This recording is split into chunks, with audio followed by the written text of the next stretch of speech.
I want to thank the president and the sheriff, Greg Champagne, and all of the folks here who've been working so hard since way before the storm actually hit.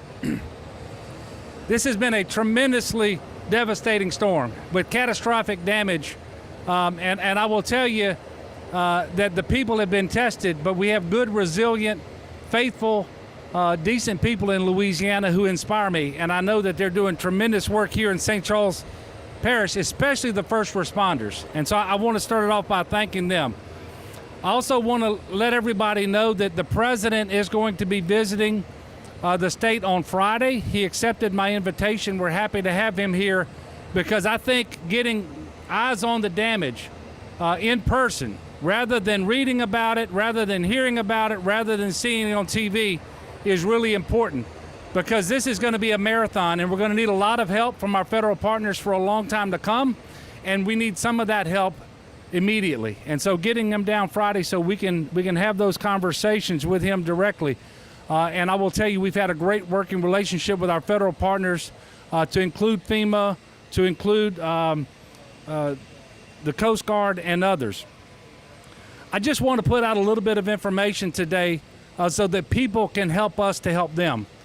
One is the president granted the pre-landfall declaration. That was very helpful. He's also granted the major disaster declaration, which authorizes us to receive individual assistance in St. Charles Parish, in fact, in almost all of southeast Louisiana.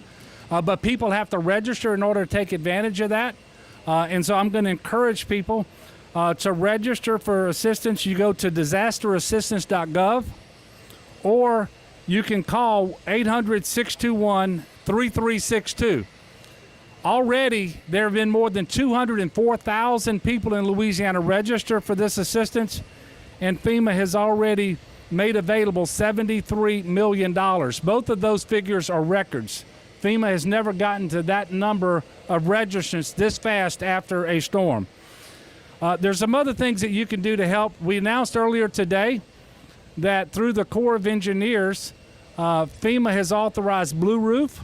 And so individuals in St. Charles Parish, and really in any parish that received hurricane force winds, can register for Blue Roof. This is free. It is a professionally installed tarp that will make your home habitable.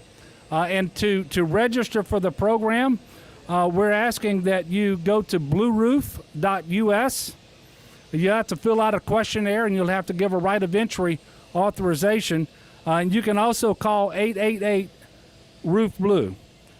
And I will tell you that since we announced this about 2.5 hours ago, there have been more than 6,000 people register in that time period.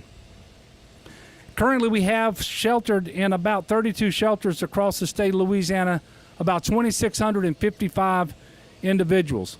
But if anybody is out there in need of shelter because your home is no longer habitable, you don't have water, you don't have electricity, whatever's going on, make sure that you contact us. You can do that by texting LA Shelter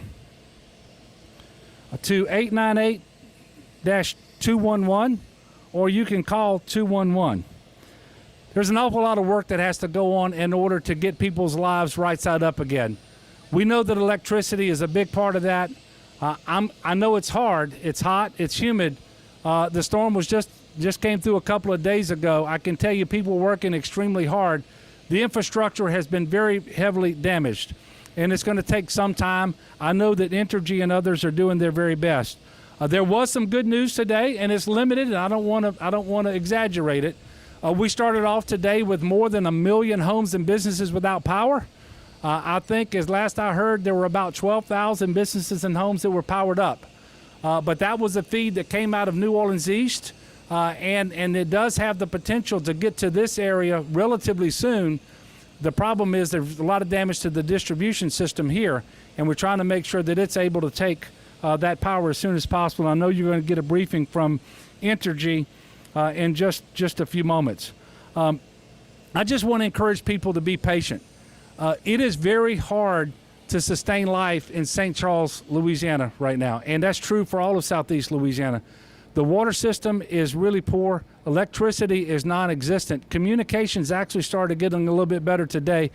We have not figured out the fuel situation. 2/3 of our refineries went down.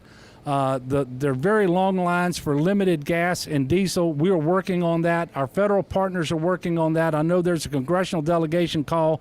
The White House is working on that. We're working with the private sector as well.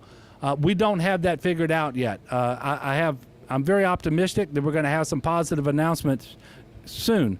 But the point I'm trying to make is, if at all possible, if you're at a place outside of your home and outside of an affected parish, don't come back before the parish tells you that they are ready to receive you, because you're just going to create another demand on a system that can't withstand the demand that it currently has.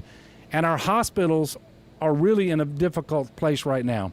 They were full before the hurricane hit with COVID patients. We've had to do a number of evacuations, including out of the Oxnard Hospital here in St. Charles Baptist Parish. The schools are not going to be in session.